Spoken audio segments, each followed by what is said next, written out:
Welcome back to the channel. I'm Daniel Thompson, and for the purposes of this video, this is about my adventure with the scientific method and exercise.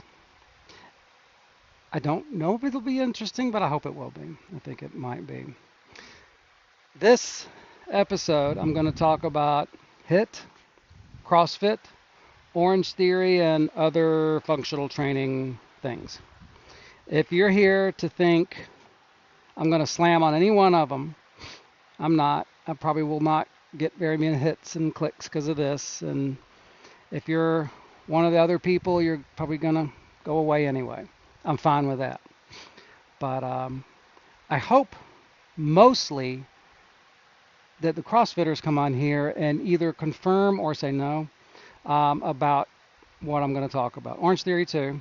Hitters probably aren't going to watch me because I'm persona non grata to them. I get it. But anyway, I mentioned in one of the episodes earlier that I did an experience. I pursued an experience of these things, and it's kind of not sure how to explain. I made outlines, so there's so many things about it. There's a lot of other channels that show experience of exercise. My favorite is Bioneer. I know the HIIT guys probably hate him to death, but I love Adam. I love that channel. I love his experimentation, and I love the thought experiment. What would it take to be Batman? And I'm going to do just a similar talk. He's doing the actions. He's trying everything. I love watching that channel, and his videos are very entertaining. Whether or not you agree with his stuff, I don't agree. I'm exercise agnostic. I don't have beliefs about exercise. I don't have beliefs about much. I have observations and speculations. I don't have conclusions. None. I don't think anybody does. So that's my point at the moment. All right. On your computer, either minimize me and bring up, or on your, if you're on a PC or Mac, bring up another tab, open up Wiki, and look up the scientific method or just scientific method. If you're on a cell phone, minimize me or hit your home button or whatever they do now, and bring up your browser and look up the scientific method. I want you to have that in front of you while you're comparing all this information. I especially want you to look at the observation method. Not method, the observation part of the scientific method. The observation part is much more inductive than other parts of the, I'm going to pull my glasses, the glare is starting to get to me. I think my right eye is the one I see in the evening time with, and that's why you see me squint more. I've noticed in the mornings, I squint, or in the evening time, I squint with my left eye so I can see better in the dark. So I don't know what that's about. It's something my body does. I don't know. Okay.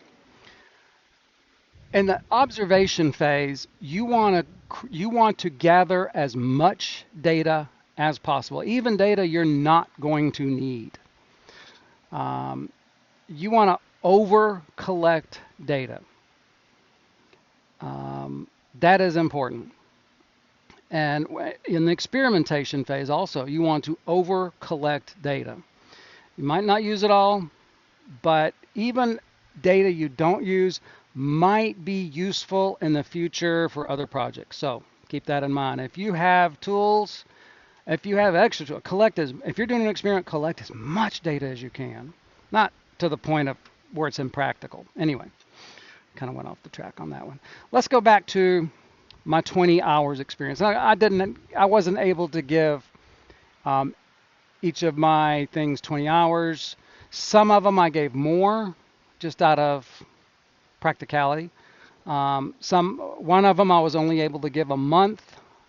It's actually the first one. I'll if people are curious, I'll tell about that one. It was a really interesting and entertaining experience, and uh, if somebody is interested, I'll talk about it. It was actually okay. So when I went to do these things, to try CrossFit and try volume training and try everything, I kind of did a little bit of method acting. I was slightly aware of it at the time, but not to the extent. Uh, you know that saying, walk a mile in another man's shoes before you condemn him? I wanted to walk in those shoes. And so I put on the mindset as best I could of somebody encouraged about doing CrossFit. And my first one was as an attempt at overtraining. The quote big experiment I did where I got the weight. And I'm going to do another episode explaining a little more about that. But in that instance, I just wanted to take volume to as much of an extreme as I practically could. I wanted to chase overtraining. Never got it. Never got it. I may be an outlier. I probably in some ways am because there's other things about me I think make me an outlier in some metabolic things. But I chased volume. As far as I could tell, never got overtrained. I did not feel anything like overtrained. Did not feel it. That was my first one. And then I tried I started on my own with like workout of the day type things and other CrossFit. And then, like I said, this was in the beginning days of, there weren't any boxes around at the time. It was mostly you were working out on your own in somebody's garage. So it was the early days. So you CrossFitters, that's straight up where I was. Have not been in a box. I know things have changed. I don't know how because I haven't really had the opportunity to go peek in, anything like that. So straight up, you guys know. My first experience was after the whole volume thing. My first experience with CrossFit it was about a month long.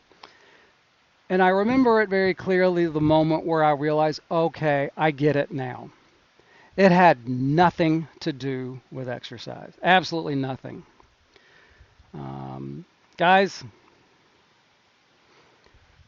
I'm going to kind of I think one of the big problems between functional training, or what people call, I'll get into that in a second, but what functional training and exercise or strength training is this fight between what is and is not exercise, what is and is not functional, what is and is not training, what is and is not. There's huge disagreements on this, defining terms and all that. I get it, but I don't get the personal attacks. Okay, I kind of do because I made some, but I'm sorry about that. But I kind of don't get, in terms of opposite focus of exercise, the personal attacks of idiocy, ridiculous, stupid. At best, you can say uninformed. At best, inexperienced. Those are probably the two words you should use instead of idiot, lunacy, stupid. Just say uninformed and inexperienced. I'm not trying to be kind, I'm trying to be descriptive.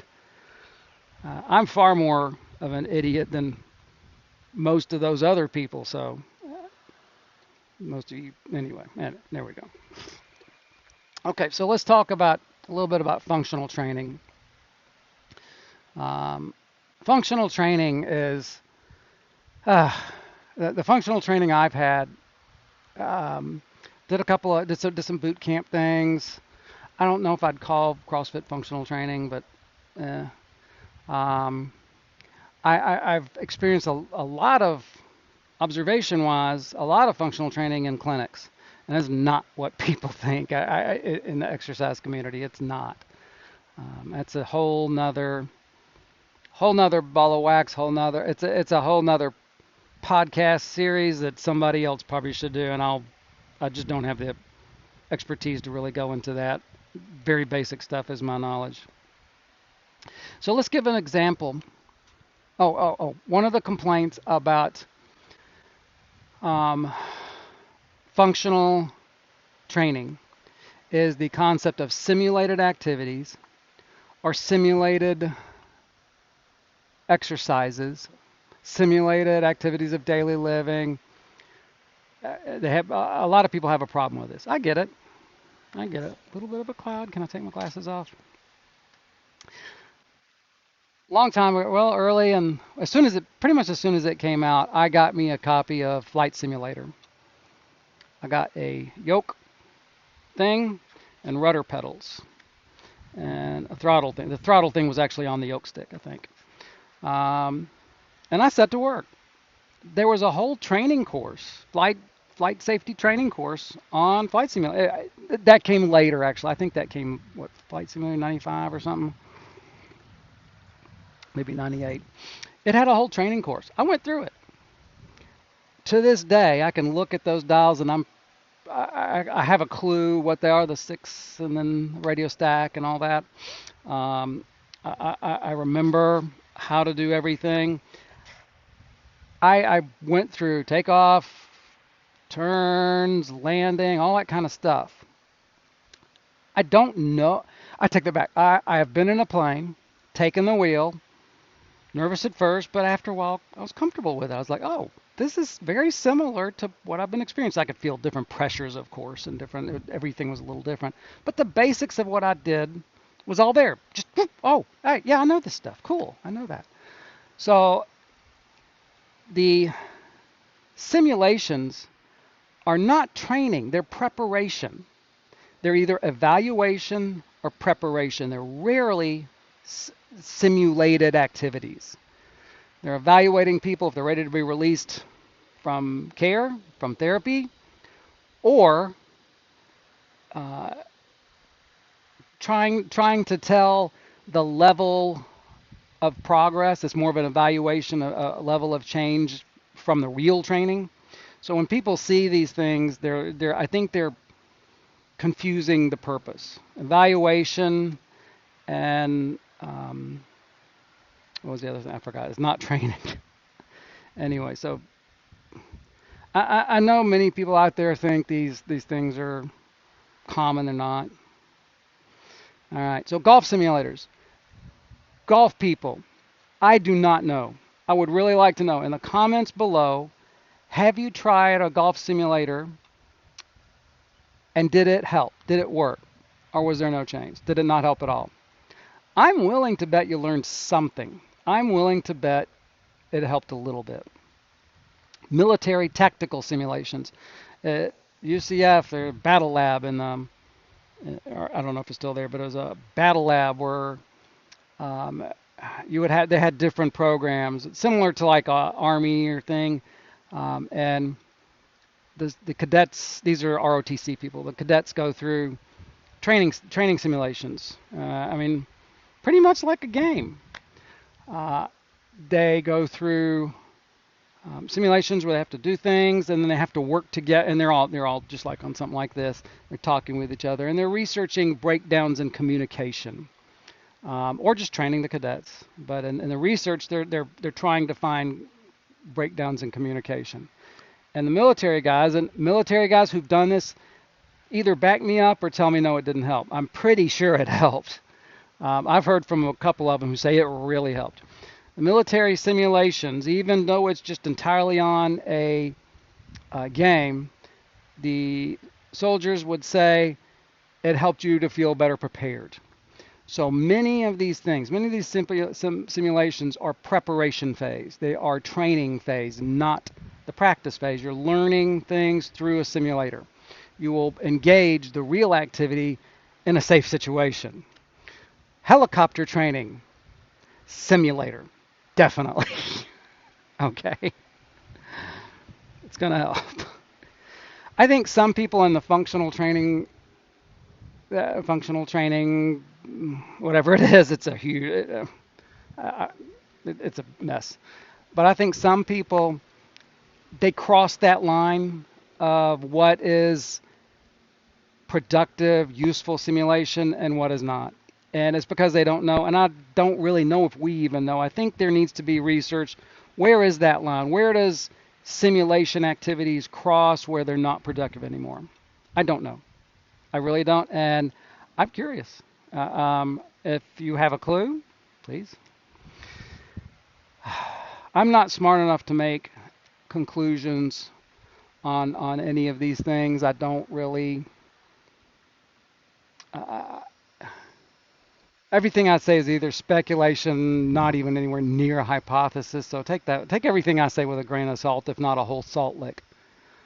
Just that. Um, I have done Orange Theory simulated workouts, but not. I have not been in a box. I've never been in an actual Orange Theory facility. If I was ever an opportunity to do that, I would try it. I'm sorry, Orange Theory, I'm not going to pay. That's just. I've been in fitness. I would do it for the experience so I can give it a try, but I'm not going to pay for it. All right. Let's talk about CrossFit. CrossFitters, I'm not going to slam on you. I'll let you guys slam on each other. Y'all don't need me. Y'all are fine on that. CrossFit, hands down, right now is the best confidence builder. I'm just going to say that. Um, People they may go to one, they may go sign up with exercise in mind. By the third workout, exercise is just a pleasant side effect of what they're doing. By the third workout, if not the second, people walk out of a CrossFit facility feeling they can take on the world. That confidence level is huge. They're not paying for exercise anymore after the second or third workout. They're paying for confidence. That is what you're seeing in them. Exercise is a pleasant side effect, an invited side effect. It is not why they do it. CrossFitters, let me know if I'm right or wrong. You're probably getting a good exercise effect. No doubt. Look at you guys. Jacked. Yeah. Got them. You could do a little better. I'll say that in a moment. But they're walking out of there feeling confident. And for someone who maybe is a little down, a little depressed, a little having problems with their self-confidence for whatever reason, and they come out of one of these boxes, their life changes. Doesn't have to do with strength. It has to do with what they did. It has to do with the accomplishment they got. They walk out of a CrossFit place feeling ready to take on the world. Whether or not they actually are, different story, different case, different discussion. I'm talking about what they're paying for and why they keep going. CrossFitters, if the exercise effect completely stopped, if after like 3 months it just stopped, I am willing to bet almost all of you would keep doing it. Am I wrong? I'm not sure, but I'm willing to bet almost all of you would keep doing it. Glare. Okay. Where am I? My notes. CrossFitters could improve their training if they would just add one, or not add, or replace, or add, or either way, one or two properly performed exercises, properly chosen exercises in their training sequence. It would help a good bit. I'll let people who've already posted stuff about this on online to refer to. Some CrossFit places, I think, may do this. They may have you guys have the equipment, but at least one or two really, really concentrated, properly performed exercises, it would make a difference in your training. It really would. All right. Like I said, not slamming on you guys. Orange Theory. Like you guys. For a couple of reasons.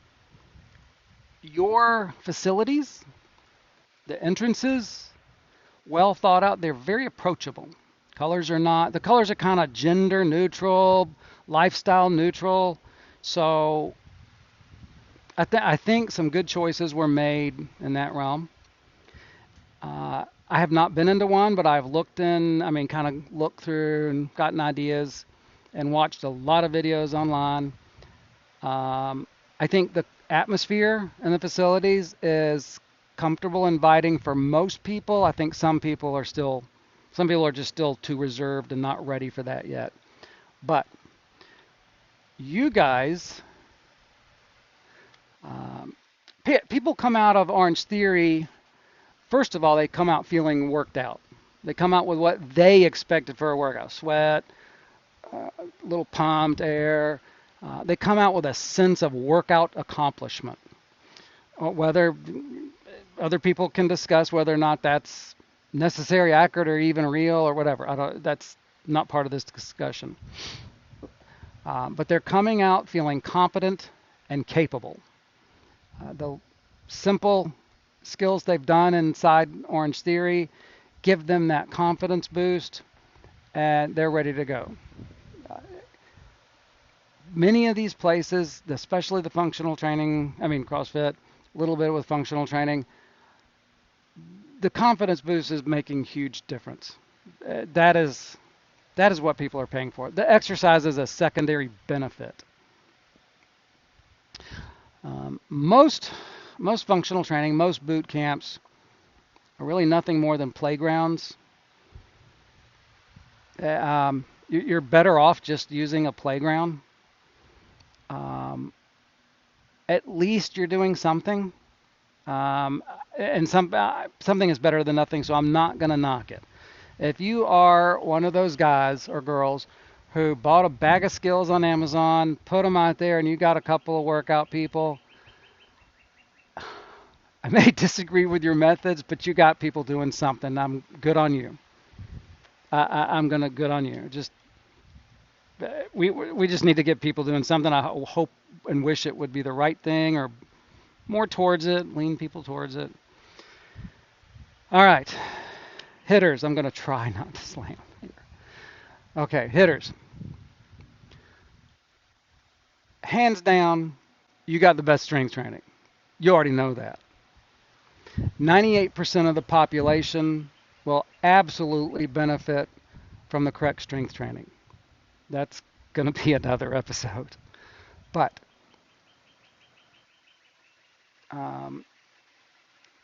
even with the issues I have with it, it is still, strength training wise, the best choice. There are some caveats, and another thing later. I have some suggestions, tiny suggestions, little suggestions. One of them's big, but for the most part, they're tiny. I'm right now, I'm probably more talking to CrossFit, functional training people, Orange Theory people, and probably not many HIIT people. They've already clicked away. They can be closed-minded, and if it doesn't meet with their cognitive bias, they're just going to go. So they're not listening. So I'm not too worried about it. But when they do that, sometimes they miss the important things that they really are doing right, and they don't even know it because they're not open to looking at the other stuff. I know you guys don't like the inductive stuff, prefer inductive reasoning, but in the observation phase, you need induction. Wait, isn't that a hot plate? Not hot plate, but like, yeah, I have an induction. Oh, never mind, induction plate. Okay. Yeah, I'm a little distracted today. Dealing with low testosterone from my surgery. Feeling a bit gender fluid. I may use the pink salt shaker tonight. All right. So, you guys who are slamming CrossFit, Orange Theory, and functional training, first of all, please stop slamming the Pioneer. He's a really, really good research guy. You don't have to like his stuff, but he's experimenting. He's doing making observations. Disagree and point out with his disagreements. I mean, make points about what you disagree with. That's fine. That's fine. But quit. Please stop slamming people. That's just not. It's not useful. It's not helpful. It's not useful. You're not helping doing that. It may make you feel better that yeah, I'm right, but you're not helping other people. If you want to complain about these guys, go do the work. Go do the observation. Collect the data. Get your experience. If you're going to talk about these people, put in your 20 hours, collect your observations. You may actually find something even more wrong about it than you thought. So there's that. Get your experience. Go do the 20 hours and then talk. You can stay as critical as you are right now. You can, if you want to stay even really tight, closed-minded, you can do that too. Keep your critical mindset. Keep the things which you know, but give it a try so you can understand a little more. Observation phase. All right. That is pretty much all I have for today. Guys, let's try the Socrates. I've heard this is not known if it is actually attributed to Socrates or not, but on this show, I'm going to try this to stick to it as much as I can. And if I slide off, slap me upside the head. I don't want to do that. I mean, online, not literally. And Drew, if you're listening, if you tell me I'm being a jackass and a troll, I will heed your word. I appreciate you doing that before. I was being a bit of an ass. So, do your due diligence, guys. Do your due diligence. Go to the stuff. But when we talk about things like this, let's keep to simple rules. Number one, it must be true to the best of your knowledge and to the best of your experience. Number two, it must be kind or good. Number three, it must be helpful or useful. I will try to stick to that just simple thing throughout this entire whatever it is I'm doing. I will try to stick to that as best I can. Have a good day. Be kind to each other.